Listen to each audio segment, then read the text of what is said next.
Bem-vindos a mais um Jump Talk, podcast da Jump, onde nós trazemos executivos e líderes de mercado para falar sobre tecnologia e como a tecnologia influencia o dia a dia das empresas. Hoje eu estou aqui com o Thiago Nakano. Tudo bem, Nakano? Tudo bem, prazer estar aqui hoje de novo com você, Anderson. Prazer. E com nossos convidados, viu? Os nossos convidados, já vou apresentar aqui, Simone Chacon. Tudo bem, Simone? Tudo bom, Anderson? Prazer estar aqui. Prazer. Simone é gerente sênior de compras na Logicalis.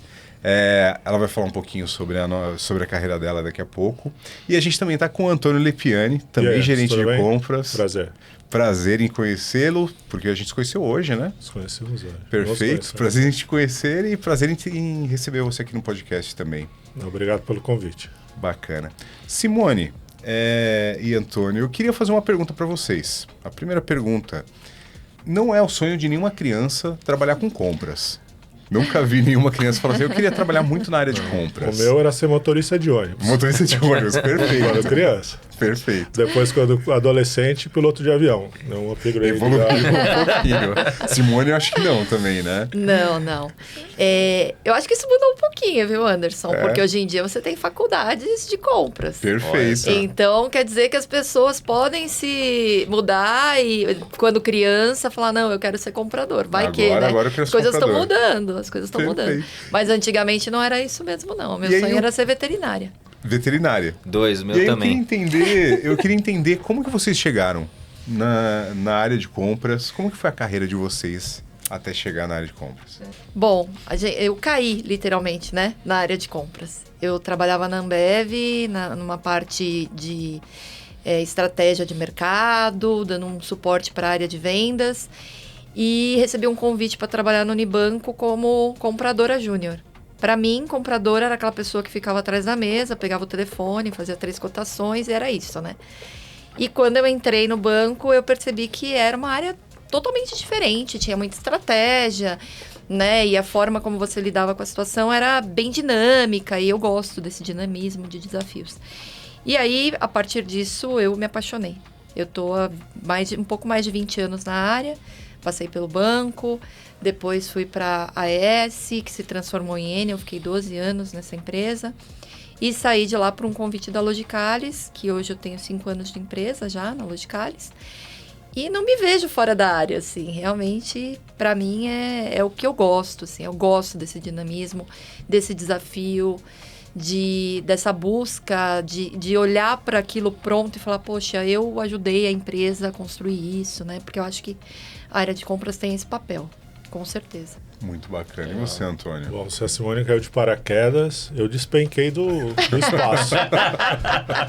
Eu me formei em comércio exterior, eu acho que 99%, pelo menos quem se forma em comércio exterior e vai trabalhar na área de formação, acaba estar muito mais ligado à logística internacional do que ao trading, assim, no Brasil, pelo menos, né? Então, trabalhei em trade company, em várias empresas e sempre ligado, né? Tinha uma parte de compra, mas ela era mais transacional, vamos dizer assim. O skill mesmo, as habilidades que eu fui criando foi muito na área de logística internacional. Perfeito. E aí eu entrei na Logicalis em 2011, há 15 anos, e entrei nessa área. Entrei de logística internacional e tal, cuidava dos processos. As oportunidades foi passando, né? O tempo foi passando e apareceu uma oportunidade de fazer uma mudança na área de supply. A Simone já fazia parte da empresa na época. E eu peguei uma parte da área de compra, uma pequena parte, né? Aí a Simone foi grávida, teve uma filha e eu substituí ela nesse momento que ela estava de licença maternidade, né? Férias, tal, emendou ali um tempo. Com a volta dela, a gente acabou fazendo uma redistribuição dessas funções. A empresa passou por uma reestruturação ano passado, e a gente fez uma segunda redivisão, né? Então hoje a Simone cuida de tudo, são as compras corporativas, e eu cuido de tudo, são as compras para os projetos, né? Logicalis é uma empresa de projetos. E aí tô na área. Eu não desenhei para chegar até aqui. Eu cheguei até aqui. Um pouco diferente. Bacana. Eu posso fazer um complemento que eu achei interessante, né? Como a gente se forma pensando numa coisa e cai em outra, né? Eu fiz técnica em nutrição, depois eu fiz sistemas de informação, ou seja, programadora, trabalhei na área. E eu acabei caindo em compras e fiz outros cursos, outras coisas no meio do caminho. Mas é engraçado, né, você falar isso, porque é bem isso. E o que você falou, né, Anderson? A criança não fala, eu vou crescer e vou ser compradora, né?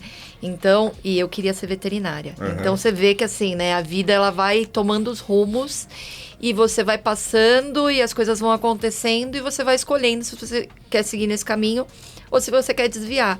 E isso é muito interessante, porque a vida acontecendo, né? Muito, muito louco. Sim, bem bacana.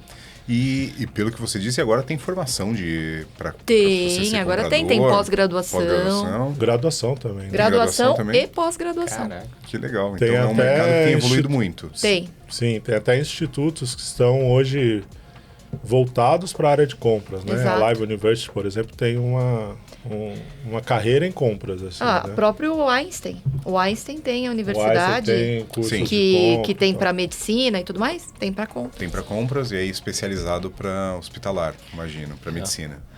E fica até uma Não, dúvida, para né? tudo, geral. Para tudo? Pra tudo. Interessante. E como que é o dia a dia de um comprador? Como que funciona? Eu Na diria prática. que Esse segredo a uma gente não vai loucura. poder contar, cara. Opa! Mas contar só um pouquinho só para o pessoal entender como é que é a vida de um comprador, como é que funciona. É bem maluco, viu? Vou te dizer, sabe essas pessoas que falam meio sozinhas, assim, na rua? Era tudo ex-comprador. Não, tô brincando, não era, gente. Dois, mas Não, é que eu acho que a área de compras, Não, a brincadeira. maioria das áreas administrativas, mas a de compras, ela sempre acaba permeando toda a empresa, né? Então, por exemplo, Sim. Simone cuida de compras corporativas. Então, todas as áreas da empresa precisam acionar a Simone para fazer uma compra para sua área, treinamento, qualquer outra coisa, serviço, produto, reforma de escritório, tudo que precisar fazer. Eu cuido das compras de projeto. Então a Logicalis não consegue entregar um projeto sem comprar equipamento, material, serviço e N tipos de compras. Então, acaba e geralmente, né, o comprador precisa, o dia a dia do comprador ele acaba sendo muito diferente de quem, por exemplo, fazendo essa analogia, por exemplo, de quem está na área de finanças. O dia inteiro do cara é finanças. O do comprador corporativo, uma parte do dia é finanças, outra parte é RH, outra parte é TI.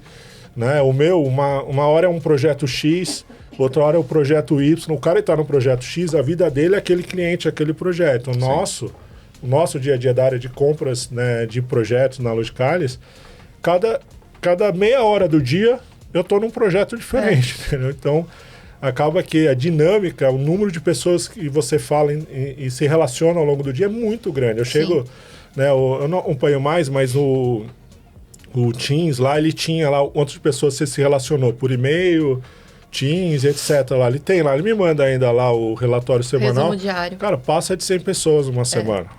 E é muita gente, entendeu? Sim. E esse exemplo é bem interessante, né? Posso dar assim, uma ideia real. Esses dias mesmo, na mesma manhã, eu negociei um projeto de folha, depois eu passei para um sistema na parte de TI, e depois eu falei de reforma do escritório. Assim, são assuntos totalmente diversos. Fornecedores com perfis totalmente diferentes, né? Uma coisa é um fornecedor de pequenos, obra. fornecedores maiores, né? E problemas, né? Porque o comprador, ele meio que vê o processo end-to-end. Então, é desde o momento da requisição, e aí ele entra, e aí falando um pouquinho de estratégia, o comprador estratégico não pega a requisição que ele recebe e vai lá e faz a contratação, né?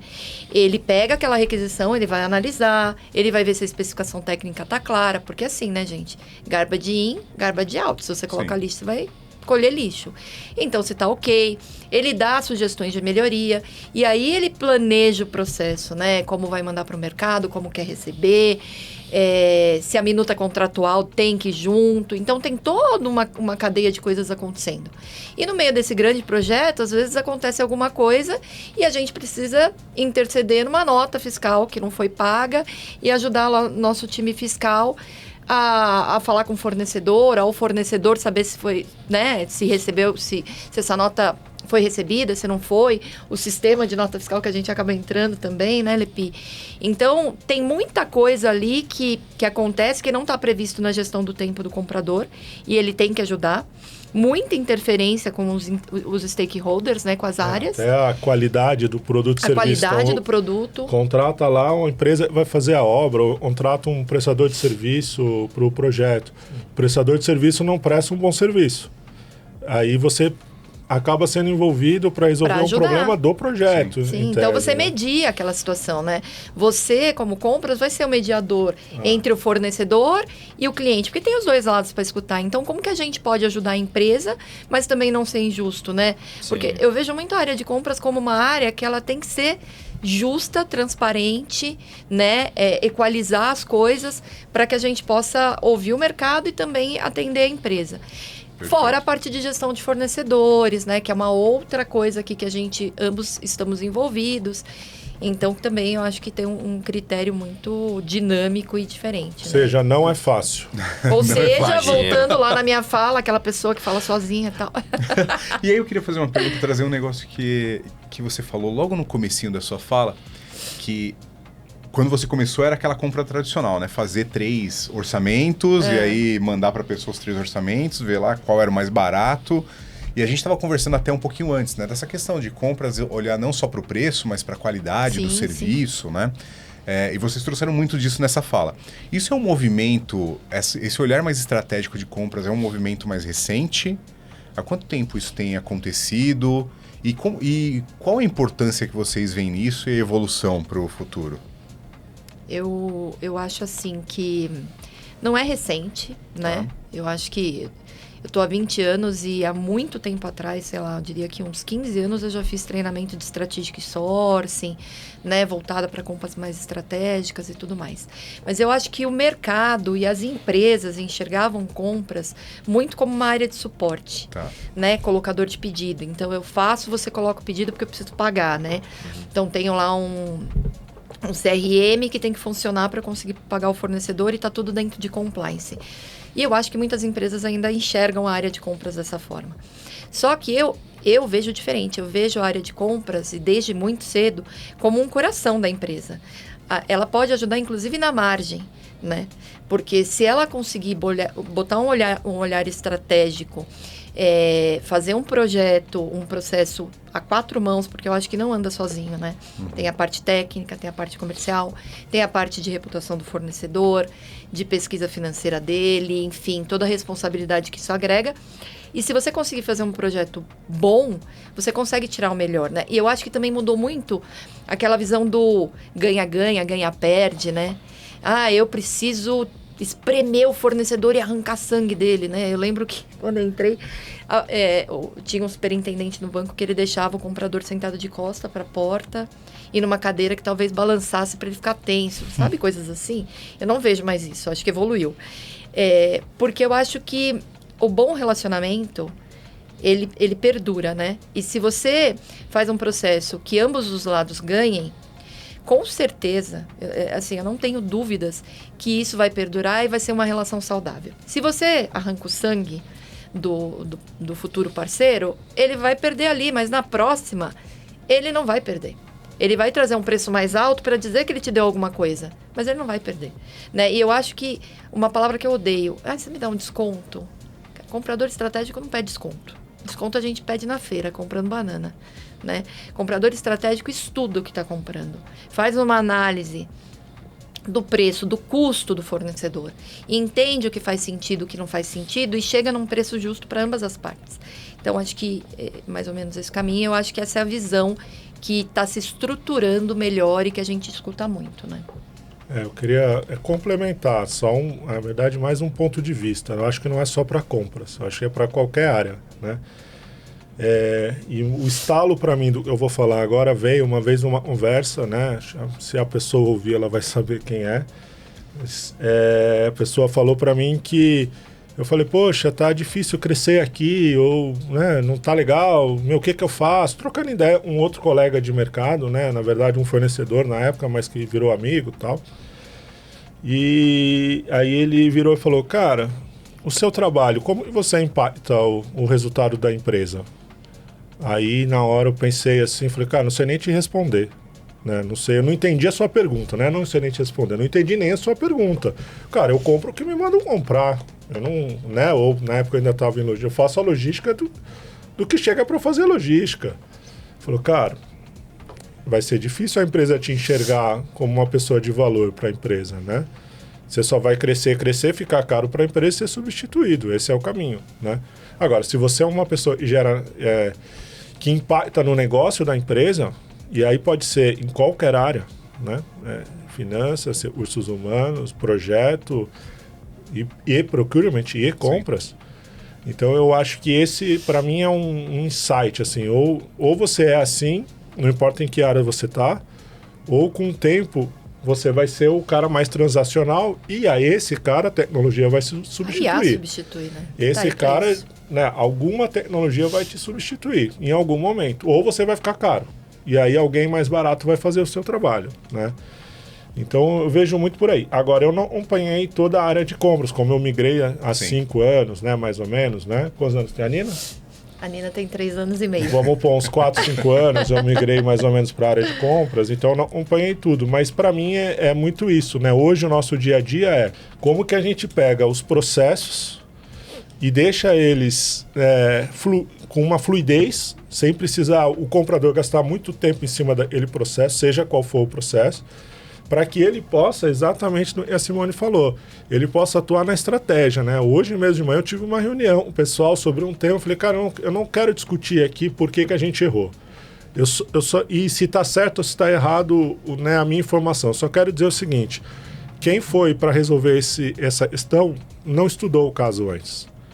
Né? Ou seja, não pensou qual é o melhor caminho, como a gente vai fazer. O problema aqui é qualidade, preço, prazo de entrega, né? O que a gente está pegando, qual que é o valor disso, qual que é o valor disso no projeto como um todo. Ou seja, não se fez nenhuma pergunta. Não precisa ser um grande conhecedor de compras, precisa ser uma pessoa que, né, ela precisa pensar de forma estratégica para agir de forma estratégica. Né? Então, eu vejo muito nesse parâmetro, seja qual for a sua área de atuação. E pegando também um gancho e falando dessa vertente, né, desse crescimento, desse amadurecimento da área de compras. E pegando o gancho do Lepiani sobre ser a pessoa, né, isso vir da pessoa. Eu acho que isso em qualquer área mesmo, né, eu vou puxar um pouco para procurement, que é o que eu entendo. Mas se algo está muito repetitivo, se você está fazendo sempre a mesma coisa, se você que está no dia a dia enxerga que você está ali e aquilo não está te trazendo valor nenhum, você não está agregando valor à empresa, ao processo, ao que você faz, alguma coisa está errado. Então, acho que as pessoas que têm um incômodo naturalmente, essas pessoas são as pessoas que são estratégicas. Porque você vai fazer alguma coisa para resolver. Aquilo está te incomodando, né? Então, lá atrás, quando eu fui compradora júnior, por exemplo, eu falo isso bastante pro meu time. Eu já sentei na cadeira de compradora, né? Eu recebia quase 50 pedidos pequenininhos todo dia, eu fazia a mesma coisa. Mouse, teclado, monitor. Eu falava, meu Deus, eu não aguento mais fazer isso. Deu 2 meses, eu falei, não, tem uma coisa errada. Eu parei tudo que eu estava fazendo, respirei, olhei para trás. Na época nem se falava de LPU, acordo de fornecimento. Eu falei, tem um histórico aqui. Joguei para o mercado, fiz um acordo de fornecimento, comecei a receber 2 pedidos por dia. Eu cheguei para o meu chefe e falei, eu preciso fazer alguma coisa, porque eu não tenho mais trabalho. Então, por quê? Porque aquilo me gerou um incômodo e eu fui atrás. Sim. Então, não é a senioridade que você tem que faz você ser estratégico. É o incômodo que te gera de fazer coisas repetitivas e coisas que você não pensou para ir atrás e resolver, que vai te fazer ser estratégico ou transacional. Então, é uma escolha e é um perfil de cada um, não tem muito segredo. E isso em qualquer área. Eu acho que não tira o valor do conhecimento, né? Então, sem dúvida. Eu, como não vim oriundo, né, ou venho recentemente, eu já assumi compras numa posição de gestor, né? Eu tive que aprender, hoje eu sei muito mais do que sabia 5 anos atrás e não sou especialista ainda, mas eu sei bastante coisa. Eu sou. Né? Não, mas assim, eu tenho conhecimento abaixo de pessoas que estão em cargos abaixo que o meu, mas eu estou em cargo de gestor e eu tenho outras funcionalidades além das técnicas de compra, né? Sim. Mas, por exemplo, dá um exemplo muito real, assim. A gente tem a área de pré-venda, né? Uma empresa de projeto é a área de pré-venda. Quando o meu time eu já sentia essa dor, mas quando o meu time começou a sentir a dor e a gente perdeu um projeto, as pessoas começavam a perguntar, e aquele projeto lá, a gente ganhou ou perdeu? Aí eu vi, e essas pessoas, né, não são todos, mas as pessoas que sentem essa dor, elas estão ligadas ao negócio. Por quê? Com Porque num certeza. próximo elas vão querer entender por quê, Pedro. Será que eu podia ter feito algo melhor? A Logicalis teria ganho esse projeto, né? Então, assim, para mim não pode esquecer, né? Hoje em dia eu sou terminantemente contra. Acho que as pessoas precisam conhecer todas as técnicas de compra, as habilidades de compras, para que isso não seja um item do dia a dia. Então, o cara precisa fazer uma RFP, isso seja natural para ele consiga fazer de forma fácil. Mas o comportamento sei lá, se não é 51%, é 50% do comprador. Se ele não tem esse comportamento, essa vontade de fazer, essa vontade de se arriscar, essa vontade de participar do negócio, Eu também acho. ele nunca vai ser enxergado como uma pessoa estratégica para o negócio. E pensando que, né, a IA tá aí, né? Não tem mais volta, né? E é aquilo que você falou, né? O transacional, o cara que é transacional, ele teoricamente vai ser substituído, né? Pela IA. E por isso que eu acho que o mercado cada vez mais busca o skill. É o skill comportamental. Hoje as nossas entrevistas são focadas no skill. É lógico que tem experiência, ainda mais com claro, esses softwares hoje, né? Como a gente usa na Logicalis, a Gup, lá vem 500 currículos, ou seja, você precisa dar um filtro, não dá para você entrevistar 500 pessoas. Claro. Mas é na entrevista. Se você foi para esse shortlist de ser entrevistado, para mim, é na entrevista. Uma habilidade ou outra específica de compra a gente ensina. Agora, o comportamento, as pessoas podem mudar, mas é muito mais difícil do que você dar um livro para ele e falar, é assim que faz uma FP. É isso mesmo. É muito mais difícil ensinar uma mudança de comportamento. Muito bom, muito interessante. Legal. E é uma visão que a gente vê também, eu acredito muito na visão que vocês passaram. É uma visão que a gente vê uma dificuldade tremenda em tecnologia mesmo, por exemplo. Porque a tecnologia, historicamente, é uma área que as pessoas viviam pela tecnologia, né? E a gente vê que com o avanço, né, transformação digital, o avanço das tecnologias mesmo, cara, a tecnologia é só uma ferramenta que a gente tem que olhar, que tem que usar para um objetivo final que a empresa está enxergando, né? Então, o profissional de tecnologia também tem que ter essa mesma visão que vocês trazem, e eu acho que todo mundo na empresa tem que ter essa mesma visão. Com certeza. Até vou te dar um ponto sobre isso. Né? Não vou contar nem a paróquia, nem o santo, nem o padre, mas as pessoas estavam discutindo que tinha uma crise num cliente, no momento X, de um fornecedor Y, né? Não importa. E tinha na sala online, né? Uns 4, 5 caras que são os melhores técnicos em cada, né? São as pessoas, né? Um conhecimento maiores, um know-how absurdo naquelas tecnologias que estavam dando problema. Só que eles não tinham comportamento de falar, de se expressar, não sabiam se comunicar. E o cliente lá, né? Precisando da solução. E aí essas pessoas, depois que acabou a reunião, ligou pro gerente ali do projeto e falou, cara, eu sabia, era só fazer tal coisa. Cara, porque você não falou e tal? Ou seja, cara, beleza, você estudou pra caramba, você sabe tudo da tecnologia X, mas se você não tem o comportamento de, quando tem uma crise com o cliente, se colocar no front, né? Cara, ninguém vai te enxergar como uma pessoa e você traz valor. Por quê? Porque o que você estudou e você é muito técnico, ele também pode estudar e ficar igual e até melhor. Exato. Né?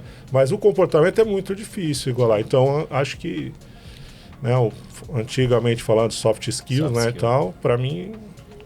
E é pior ainda, né? Porque com inteligência artificial, muitas vezes esse conhecimento tá ali na mão de qualquer um, né? Às vezes a pergunta... Só sabia fazer a pergunta certa.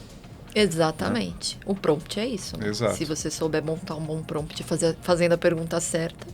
Exato. E aí eu queria fazer uma outra pergunta. Vocês já trouxeram vários elementos aqui, mas eu queria entender do papel do comprador, da área de compras. Todo mundo na empresa tem que ter essa visão global, tem que entender o que a empresa faz, tem que entender como fazer diferença para a empresa. Claro. Mas que conhecimento que a área de compras tem que é diferente das demais áreas e que pode ajudar as outras áreas? Eu acho que hoje em dia, né, engloba tudo. Porque, na verdade, o comprador, ele compra desde um alfinete, né? É claro que não, né? Mas não é um alfinete, mas eu quero dizer, desde uma coisa muito simples... É o alfinete, né? É o alfinete. Até uma coisa muito complexa, né? Sim. E ele não vai ser expert em tudo. Impossível, né? Ele é um comprador. Mas o primeiro ponto é ele entender do que ele está comprando. Então, eu acho que ele consegue agregar até numa especificação técnica, né? Eu digo isso muito para os compradores do meu time, né? Ele está ouvindo o fornecedor, né? Às vezes ele ouve algo do fornecedor que ninguém olhou dentro da empresa. Exato. E assim, isso que você falou faz todo sentido, porque o expert, às vezes, não é nem o cara técnico que está escrevendo ali, é o fornecedor que está no dia a dia e vê o mercado como um todo. Sim. Né? E o comprador tem esse canal. Então, ele ouvir o mercado faz muita diferença. Ele avaliar se, de algum ponto de vista de compras, tem algum risco ali naquela contratação, por exemplo. Tem algum SLA? Eu vou contratar, sei lá, um serviço de limpeza e manutenção. O que eu vou querer? Vou querer contratar pessoas e fazer gestão dessas pessoas? Eu quero uma empresa que traga profissionais e faça uma boa gestão. E o que eu quero receber dali? Qualidade? Como que eu vou medir essa qualidade? Através de um SLA, através de uma pesquisa de satisfação. Como que eu meço isso? E se não atender, qual que vai ser a penalidade? Né, que eu vou aplicar em cima daquele SLA, porque se não tiver SLA, se não tiver um SLA, não adianta eu ter penalidade. Então, como que eu componho isso? Muitas vezes a especificação técnica vem sem esses pontos. Uhum. Porque o técnico está preocupado só ali de contratar. Então, eu vou contratar... O que me importa é ter o recurso. O recurso lá, então eu quero uma copeira, quero um faxineiro. Cara, pera, não é isso. Esse não é o escopo total do serviço. Então, vamos fazer a 4 mãos? Posso te dar sugestões? Eu acho que aí o comprador já entra. Perfeito. Né? E o método de fazer isso, né? Dependendo do que eu estou contratando, será que não vale a pena fazer um workshop, trazer todos os fornecedores, escutar o que eles têm para dizer, para montar isso junto? E não tem problema, porque se você não está contratando de um cartel, muitas vezes você fazer um workshop e trazer os concorrentes... Gente, os mercados, os concorrentes se respeitam, não tem nenhum problema. Né? Então, construir junto, fazer isso de uma forma mais... saudável, ajudar na minuta contratual, eu acho que também a gente tem essa expertise para ajudar a saber onde impacta, onde não impacta. Então, acho que são vários pontos aí que o comprador consegue apoiar lá no produto final. A forma da contratação, né? Eu vou fazer uma contratação por, sei lá, 2 anos de uma frota de veículo. Você vai perder dinheiro, porque o veículo é a cada 5 anos que o cara vai repor, né? Então, cliente interno, vamos fazer um de 5 anos, né? Uhum. Então, assim, eu acho que a gente consegue ajudar na ponta, né? Olhando a visão de mercado e alguns pontos que trazem risco. Nesse ponto complementando mesmo, é só fechando a ponta aí do que a Cia acabou de falar. Eu acho que eu vejo a área de compras, né? E como eu tive o olhar de fora e o olhar de dentro, como um elo, né? É o elo entre as áreas. Então, quando ela fala analisar o contrato, ver o cisco, é o elo do solicitante com o jurídico, né? Quando eu vejo o escopo, é o elo do cara técnico, de quem está fazendo o requisito, com os fornecedores, né? Quando eu vejo a parte de conhecimento né, por exemplo, o prazo de contrato de locação de veículo, né? O comprador também não sabe naturalmente. Eu nasci, eu conheço o prazo. Não. Eu fui, né, conversei com os fornecedores, vi no mercado, né, como a gente, quando a gente fala, eu não gosto de pedir desconto, eu também não, né? Mas isso é conseguir que o fornecedor melhore o custo dele para a gente consiga um preço final melhor, ou seja, todo mundo ganhou ali, né?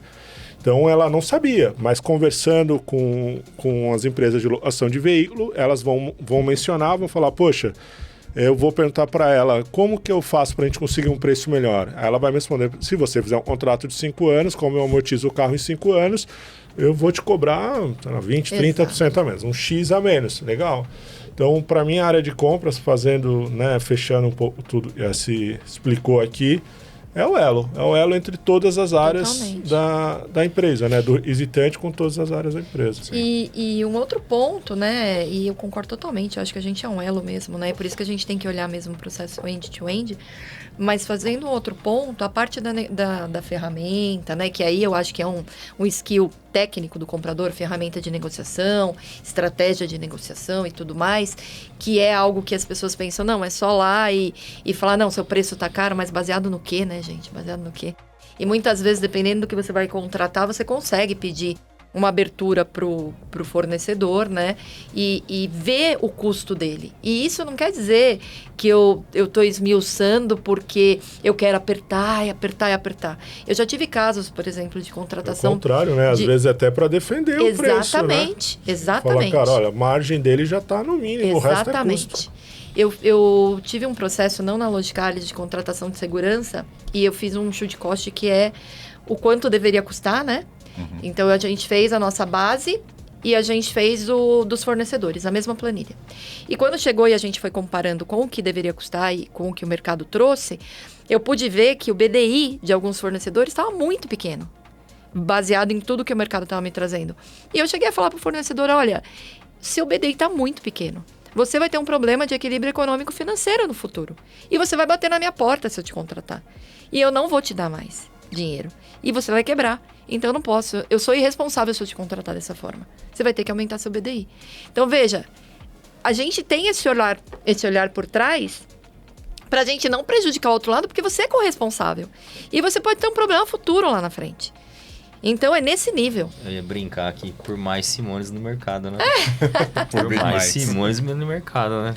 Se todo mundo pensasse dessa forma, poxa. Mas é a forma saudável, né? Sim, de um é a mercado forma trabalhar. saudável. E até para a própria empresa, né? Porque uma ruptura de contrato é custo para a empresa. Com Você tem que certeza. fazer todo o processo de novo. Paga 2 vezes. Você não estava pensando em fazer aquele processo naquele momento. Sim. Né? A qualidade do serviço vai cair, porque a hora que o fornecedor vê que ele não está conseguindo entregar com aquele preço combinado, e ele sabe por alguma questão ele não vai conseguir, né, aumentar, ou ele pediu e não está conseguindo, ele precisa fechar as contas, pagar as contas do mês, ele vai baixar a qualidade, vai contratar um profissional menos sênior para uma vaga que eu queria alguém mais sênior, vai pagar menos, e, né, ou seja, não existe nenhum benefício para ninguém. Não tem mágica, não tem mágica, não fecha gente. para ninguém, não. E outra coisa, que aí é muito simples, você não precisa nem pegar o custo aberto do fornecedor. Você faz uma concorrência no mercado, um tá te cobrando X, o outro X mais 1 e o outro tá cobrando 70% menos X. Ou esse cara não entendeu o escopo, né? E aí eu acho que você tem que fazer aclarar, né? Como dizem os espanhóis, o entendimento dele, com a ajuda do técnico do teu lado. Ou ele está sendo oportunista, vai entrar e ele vai te dar problema lá na frente, porque não tem mágica. Acontece muito isso na logística, muito. Nossa, na logística isso, o cara precisa entrar, né, ele quer entrar na tua empresa, né? Ele, seja logística internacional, seja nacional. O cara quer entrar na tua empresa, ele abaixa o preço, porque ele sabe o quanto o concorrente dele cobra mais ou menos, até porque eles têm os custos parecidos. Aí ele entra, mas esse preço não vai dar, cara, vou ter que... Né? Não, eu não imaginei, era tanta separação, não tenho noção, não sei o quê. Só que aí, qual que é o trabalho de você trocar um armazém logístico? É gigantesco. Sim. E aí você mede o preço e fala, é melhor eu dar mais 5%, 10% para esse cara do que eu gastar, sei lá, 1 milhão à vista aqui para trocar de armazém, entendeu? Voltar o projeto pro zero novamente. Então, na logística isso acontece bastante. O famoso comprar contrato, né? Acontece muito. Acontece, infelizmente. Acontece muito. E até levantando o gancho, que vocês falaram um pouco de IA, né? Como que a inteligência artificial vem se desenvolvendo no setor de compras? Vocês já usam alguma solução? Como é que vocês usam IA hoje no dia a dia de vocês? Vou deixar o Lepiani falar primeiro deixa eu falar um negócio. Não sei se já te ligaram, mas a gente quer saber como vocês estão usando na prestação de serviço. Opa, maravilha. A gente quer entender justamente nesse viés de tentar reduzir custo.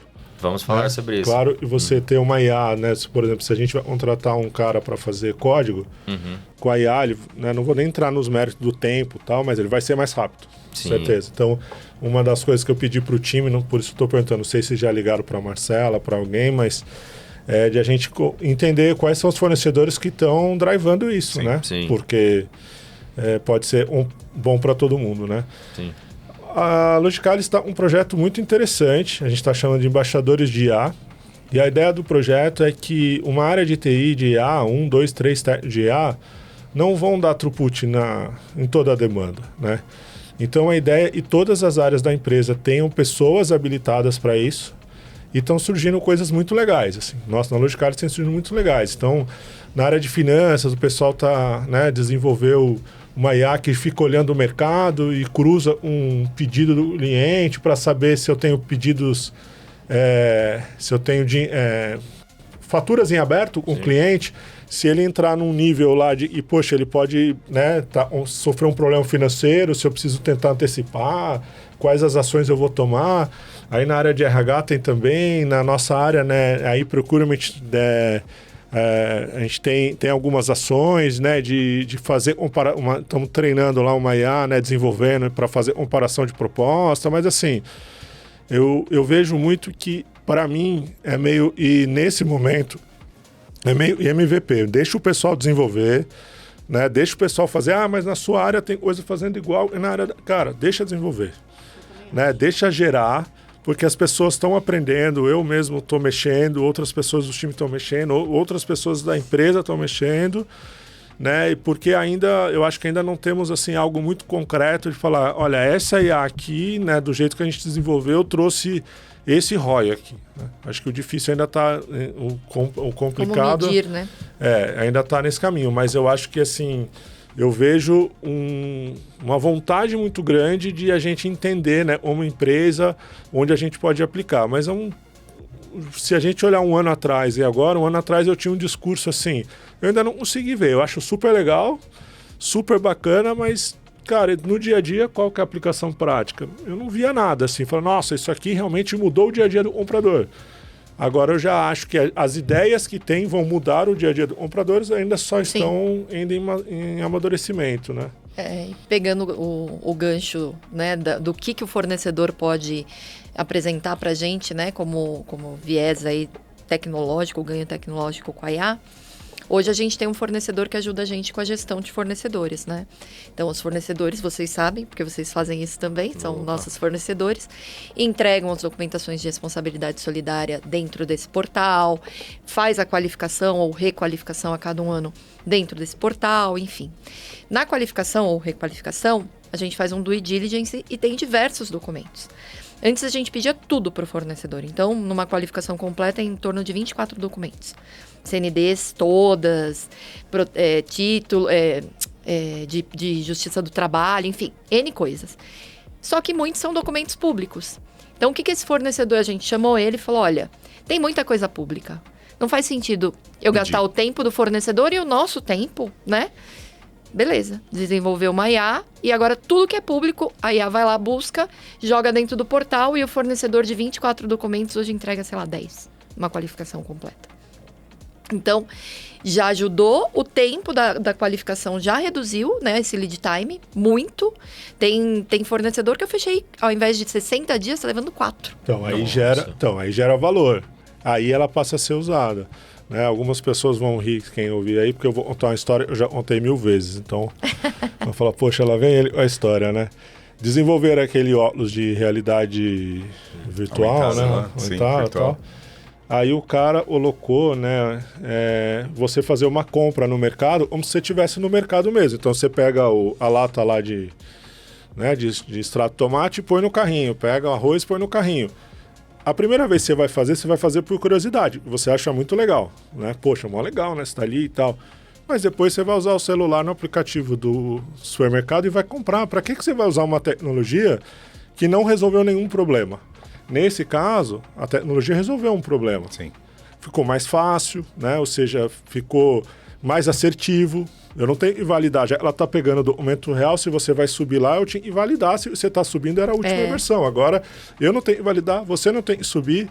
Tá tudo certo. Melhorou para todo mundo. O fornecedor, de certa forma, não sei se foi o caso ou não, a gente consegue reduzir o custo dele, da operação dele, porque ele não tem que conferir nada, ele não tem que fazer isso. Então, eu acho que, para mim, a IA é só mais uma das tecnologias que ela só serve se você começar o desenho pela dor. Eu tenho uma dor e como eu resolvo ela. E não, poxa, eu vi aqui que ela faz tal coisa, onde a gente consegue aplicar nisso? Não, cara. Primeiro eu quero saber qual que é a tua dor. E aí, beleza. Agora, então, a gente tem essa dor? Então, legal. Então, vamos... Será que a IA é a melhor forma? Decidiu. Então, beleza. Então, vamos desenvolver e ela vai endereçar essa dor. E ela resolvendo essa dor, as pessoas vão adotar. Agora, se ela só é por ser legal, igual essa compra virtual no supermercado... Cara, você vai usar uma vez, porque é muito legal. Exato, deve ser muito divertido. Vai ser um joguinho, né? Você vai testar. É experiência, né? Experiência. Sim. Pra que você vai botar um óculos, pegar as coisas, você pode só colocar no celular. 6 da tarde, você precisa comprar as coisas na farmácia, rápido. Você vai pôr um óculos, entrar. Vou querer isso. E lembrando, você tem que sair do lugar, não tem? Tem que andar, né? Movimentar. Então eu acho que tem muito por isso. Talvez por isso que essa tecnologia não pegou ainda, né? Pelo menos não teve uma aplicação. Porque ela não resolveu um problema ainda. Ela pegou em medicina, né? Em cirurgia à distância. Aí pegou, porque, o médico, você tem um doente na Austrália, o médico está nos Estados Unidos, ele consegue operar de lá. Aí ela resolveu um problema. Eu não consigo ter esse médico especialista XYZ em todos os lugares do mundo ao mesmo tempo. Legal, aí sim. Então, em compras, eu acho que é a mesma coisa, né? Há um ano atrás, eu falava bastante, a gente vai no evento, ia para compras, aí o pessoal lê contrato, fala, cara, tá bom, beleza, isso aí já entendi, mas qual que é meu problema aqui? Eu leio 2 contratos por mês, 3, sei lá, tô exagerando aqui. Mas e qual que é meu problema? Meu problema é receber 3 propostas que não tem nada a ver uma com a outra, e conseguir ter conhecimento fiscal, todos os tipos de conhecimentos possíveis, tributário, para equalizar elas. Esse é um problema. Então a gente está tentando fazer algo que faça isso. Então a gente primeiro descobriu o problema e depois a solução. Perfeito, legal, bacana. Respondendo aqui na Jump, a gente tem utilizado IA não só na operação. Os nossos consultores utilizam Copilot, por exemplo, né, para fazer... para ajudar na programação do dia a dia. A gente tem utilizado em várias frentes. Então, a IA já transformou o nosso RH aqui, transformou muito a velocidade com a qual a gente consegue agora captar os talentos no mercado, trazer para dentro de casa, e a acurácia para isso aumentou pra caramba. A área financeira aí, também. Temos os produtos aí, viu? Eu estou falando, você está falando, já estou olhando para vocês. Tem sofrido umas transformações muito grandes por causa de IA. A gente teve, há umas 2, 3 semanas atrás, a gente conquistou a ISO 42001, fomos uma das primeiras empresas aqui no Brasil, com a ISO para gestão de soluções de IA. Né? Então tem bastante conversa aí pra gente ter. Bacana. Acho que... Eu não gosto que o comprador peça desconto, mas quanto você vai dar de desconto nesse negócio nesse aí? Produto aí? Vamos conversar. Perfeito. 1% lá, ele vai falar. E aí eu queria trazer uma outra pergunta. A gente falou muito de fornecedor aqui, do fornecedor, mas uma das coisas que a gente preza muito aqui na Jump, sempre foi uma das coisas que eu, Rafael, meu sócio, sempre falamos, né? Pra gente não adianta entrar num cliente, fazer um projeto, ganhar o dinheiro com aquele projeto e ir embora, né? A gente sempre prezou muito por atender clientes que a gente conseguisse fazer um projeto de qualidade e ter uma parceria de longo prazo ali estabelecida. Então a gente tem cliente aqui, a Jump nasceu em 2014, a gente tem cliente que está com a gente consecutivamente desde 2015, né? Nunca saímos do cliente. Nós somos parceiros e fornecedores da Logicalis. Hoje o Nakano quis até trazer aí o troféu que a gente ganhou esse ano, né, do prêmio de fornecedor da Logicalis. Muito obrigado. Mas eu queria entender como que é o papel de compras e como que vocês fazem para entender e desenvolver, entender qual é o parceiro certo para a empresa e desenvolver esse parceiro, né? Porque muitas vezes pode ser um parceiro que não está acostumado com o processo, não está... ele só está acostumado a passar preço mesmo e ponto final, não a se preocupar com o problema, ou entender o que a empresa precisa de verdade, né? Como que vocês fazem para identificar e preparar esses parceiros para garantir essa parceria com os fornecedores a longo prazo? Bom, eu acho que isso começa na parte de gestão de fornecedores, né? Porque imagina, a Jump entra e eu faço uma primeira qualificação com vocês e nunca mais olho para vocês, né? Então, a cada ano a gente requalifica o fornecedor, pedindo essa série de documentos, né? E qualificando novamente. A gente avalia o fornecedor e essa avaliação, ela engloba alguns quesitos. Flexibilidade, qualidade na entrega, a questão de entrega dos documentos também, se está redondo, né? Se a gente não tem nenhum ponto ali. E tem uma série de perguntas, inclusive incluindo compliance, que o comprador responsável avalia, às vezes mais de um, e os clientes internos, os técnicos que têm esse contato direto também avaliam. E aí isso é semestralmente que a gente faz essa avaliação, culmina numa nota. E por isso que vocês receberam o prêmio, porque junta-se essas duas notas, a gente avalia por categoria que o fornecedor atende, e aí sim o melhor fornecedor é premiado, até dando um impulso aí, né, incentivo para ele continuar assim, e os que não ganharam, cada vez mais se esforçarem para ser assim. Eu acho que esse é um ponto da avaliação e da gestão e do acompanhamento da responsabilidade solidária também, porque a gente quer fornecedores responsáveis que paguem seus colaboradores de forma responsável. Acho que isso daqui a gente já começa falando de uma empresa que se preocupa em ter fornecedores que são capazes, que atendam com qualidade e que sejam responsáveis, né? Isto posto, eu acho que a gente também tem outros pontos aí, a parte de acompanhar as entregas, de entrar em um processo que talvez o fornecedor não esteja entregando com a qualidade que deveria, e a gente, junto com o cliente interno, entender isso, ser o mediador e impulsionar ele para que ele seja melhor. A gente faz algumas auditorias, eventuais auditorias em alguns fornecedores, para entender se eles estão utilizando as mesmas práticas que a gente em vários quesitos, não só na parte técnica que ele inclui, mas administrativamente lá dentro, do ponto de vista de ESG. A gente faz alguns eventos, a gente chama de Supplier Day, que é o dia do fornecedor, e a gente chama nossos principais parceiros, olhando pelo spend que ele tem conosco, ou mesmo pela importância que ele tem dentro de uma área, para apresentar o processo, apresentar a empresa e mostrar como a gente gostaria que ele se comportasse. Né? Então, a gente vai tentando, o Low Carbon Day, que é uma coisa mais voltada para ESG, então a gente vai tentando pegar alguns focos, alguns ganchos, dos fornecedores que têm recorrência, que são parceiros, que têm um spend maior e que a gente entende ali como estratégico, para cada vez mais desenvolvê-los conosco. Você vê que é muito ponto, né? De certa forma a gente volta para a área de compras estratégica, né? Então, hoje posso garantir, né? Eu não sei desde quando, mas hoje eu posso garantir que quando tem um problema no fornecedor, eles envolvem a área de compras. É verdade. Então eles viram para mim e falaram, o fornecedor instalou errado. Cara, tá bom, quem acompanha a instalação? O time de projeto, não sou eu. Mas eu que tenho que ligar para o fornecedor e fazer. Então assim, hoje a área de compras consegue ter essa visão de quem é parceiro e quem é fornecedor. Perfeito. Acho que primeiro a divisão já começa aí. Também acho. Quem é parceira, quando tem problema, a gente resolve junto. E quando tem algo, igual a Simone pegou, por exemplo, num projeto em que o cara estava...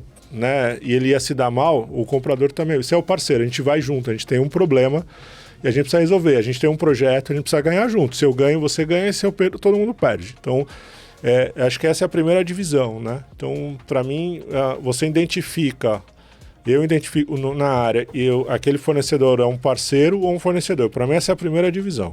Então, se eu estiver te chamando de parceiro, é porque você está bem.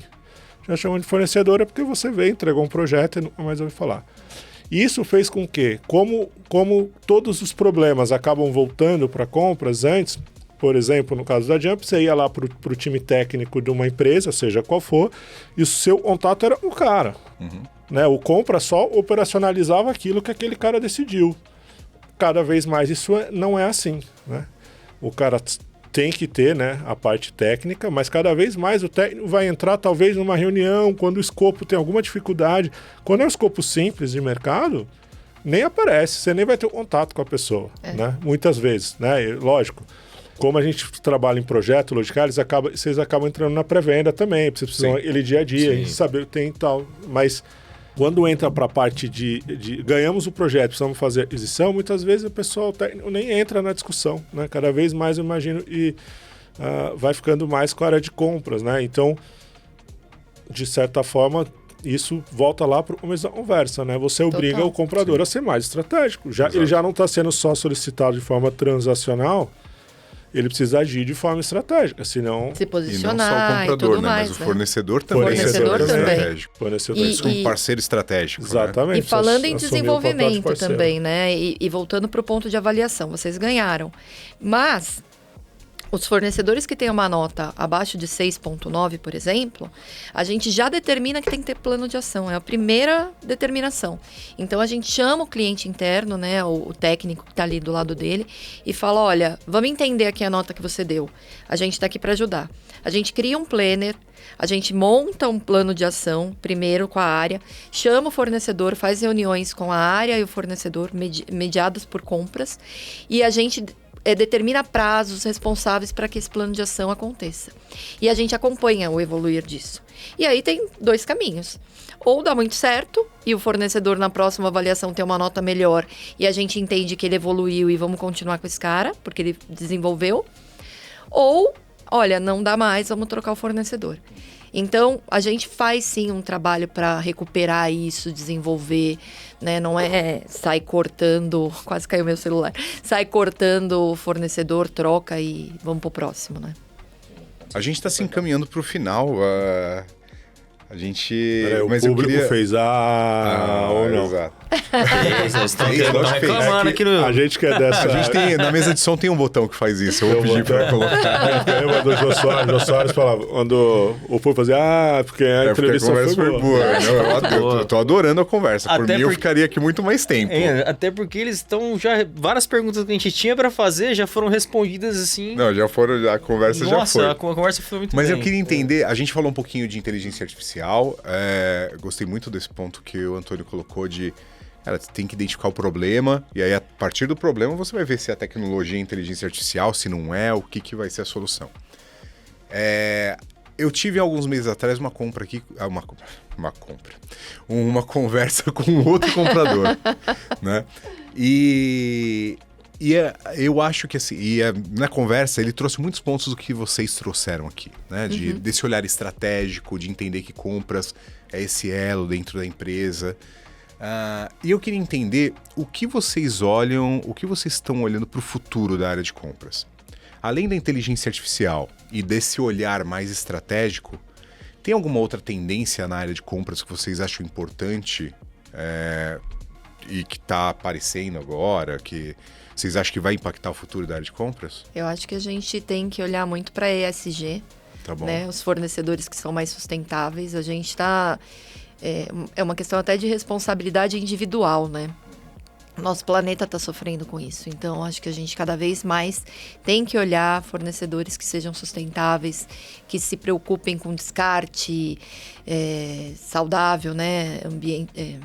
Ecologicamente correto, descarbonização, a parte do social, né? Como que o que ele faz pela sociedade, o que ele faz dentro da companhia, né? A parte da responsabilidade solidária é um exemplo, né? Sim. Do que a gente faz. Então, acho que esse também é um caminho que eu acho que tanto inteligência artificial como ESG são coisas diferentes, mas são, assim, a gente não tem mais como voltar atrás, né? Eu acho que são coisas que a gente tem que olhar. Se a gente quer crescer na área de compras, quer crescer como empresa em geral, são duas vertentes que a gente tem que olhar e não tem jeito. Perfeito. Eu queria trazer de novo uma historinha rápida. Quando eu entrei numa empresa, tinha um computador. Só tinha um. A empresa inteira era uma empresa pequena, uma trade bem pequena e tal. E aí tinha uma moça que ela estava me ensinando tudo, tal, não sei o quê. E aí tinha que mandar imprimir umas etiquetas. E ela estava lá a tarde inteira e não conseguia. Eu falei, posso fazer e tal? Fui lá e fiz, nossa, você fez fácil. E naquele dia, e eu conto desde aquele dia isso, me deu um estalo. Eu nunca quero ser essa pessoa. Não pelo conhecimento dela. Eu não quero ficar para trás. Se eu ficar para trás, eu quero sair do mercado de trabalho, né? Porque eu vou sofrer, né? Porque para mim vai ser um sofrimento acompanhar a evolução e eu não quero estar sofrendo, lógico, né? Então, para mim, eu acho que passa primeiro, né? Não podemos esquecer a parte de conhecimento. Então, o comprador no futuro precisa ter conhecimento. Todo o conhecimento que foi estudado no passado não deixou de existir. Você saber usar ferramentas de compras que foram testadas e desenvolvidas ao longo de anos, eu acho que você precisa ter. Você precisa ter comportamento, que a gente já conversou bastante aqui, né? E isso aí já não acho que é em compra, acho que é em qualquer outra coisa. Acho que é o que, por enquanto, ainda nos diferencia das marcas, né? Tenho certeza. Né? Um terceiro ponto, eu acho, é você, que aí entra nesse ponto, eu acho que é você se atualizar, porque eu acho que né, o pessoal fala de long life learning, né? Long learning life, long learning life. Long life learning. Long life learning. Lifelong learning. Lifelong learning. Nunca sei também. Alguma coisa Os fatores não alteram o produto. Ou seja, exato. seguir estudando e aprendendo, quando a gente fala learning, aprendendo, não é necessariamente ir para a faculdade, também Sim. é aprendendo, né? Então, aprender IA, né? Vai aprender IA. Mas esse cara é difícil pra caramba. Mas quando você começa a mexer, você começa a fazer um agente e tal, você pede para alguém, o negócio vai ficando tão interessante que você vai gostando. Aprenda a fazer as coisas, né? Não deixe com que as novas tecnologias, você com certeza, não sei a idade de estar ouvindo e tal, mas quando você olha e fala, pô, meu pai ou minha mãe ou tal pessoa não sabe, né, usar um aplicativo do banco. Você, cara, não é ruim isso. Não é ruim. A pessoa não fica de fora da conversa. Sim. Né? Então, assim, não fica. Então, assim, todos esses pontos, né? Eu acho que esse ponto foi muito técnico, muito, muito bem na colocação. Né? Mas na parte, eu digo, de comportamento da pessoa, de estrutura do comprador, vamos dizer assim. Então, assim, não esqueça, não deixe de aprender o conhecimento do passado, não deixe de ter um comportamento, né, estratégico.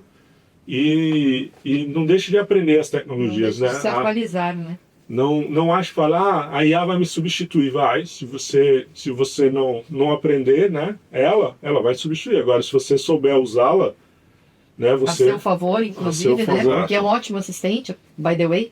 Né? E às vezes os processos como eram vão mudar mesmo, assim como mudaram, né? Eu acho que quem pegar o comprador de 30 anos atrás e entrar hoje lá na empresa e falar, cara, não era assim. Me mudaram, beleza. Mas ou você se atualiza, ou tudo bem, você não é obrigado, né? Eu acho que cada um tem a sua opção de vida, né? E tal. Só não sofra, saia do mercado de trabalho, porque ele vai seguir evoluindo com você querendo ou não. E cada vez mais rápido. E cada vez mais rápido. E tudo bem, eu acho que você quer ir lá, você conseguiu de alguma forma se aposentar mais cedo, cara. Planejamento de vida de cada um, né? Sim. Cada um tem a sua forma de ver. Mas se você quer, tem que aprender. Não tem outra escolha. Aprender continuamente, evoluir, olhar estratégico, aprender a usar as novas tecnologias. É isso. E vocês mataram minha última pergunta. É isso. Eu pedi para vocês darem um... A gente sempre pede pessoal dar uma mensagem para quem está querendo entrar no mercado de trabalho, entender ou quer mudar de mercado e olhar para esse mercado de compras, o que essa pessoa quer conhecimento, né? Tem que fazer, mas vocês já... Eu acho que tem uma frase que eu uso muito que resume, assim, se incomode. Perfeito. Se incomode. O Antônio falou um pouquinho disso, né? Eu só resumi o que o Epi está trazendo aqui, se incomode, né? Sim. Não se acomode, se incomode. Sim. E aí você vai para frente. Perfeito. Pessoal, eu adorei a conversa, foi muito boa mesmo. Várias lições aqui, eu gostei bastante. A gente tá chegando no final. Obrigado, Nakano. Obrigado você, eu tô aqui encolhidinho aqui, né? Mas a conversa foi muito rica, né? Não só aprendemos aqui de compras, né? Mas como como pessoas, né? Até perguntas de cursos humanos, né? Parte de RH, tudo. Muito bacana, viu? Conversar com vocês. Gostei demais, viu? E eu queria muito agradecer Simone, muito agradecer porque eu gostei muito da conversa. Foi muito valorosa. Eu agradeço muito o convite. Foi muito bacana participar com vocês. Eu agradeço também. Foi um prazer enorme, muito legal. Também, como você disse, ficaria aqui conversando a tarde toda. Obrigada, só o ar um pouquinho mais quente. Eu tô bem, ó. Eu tô bem. Ou mantém o ar e traz um vinho. Isso, uma boa ideia. Uma boa ideia. Boa. Muito obrigado. Obrigado você que acompanhou a gente até aqui. Até o próximo Deep Talk. E curta e compartilha, viu, pessoal?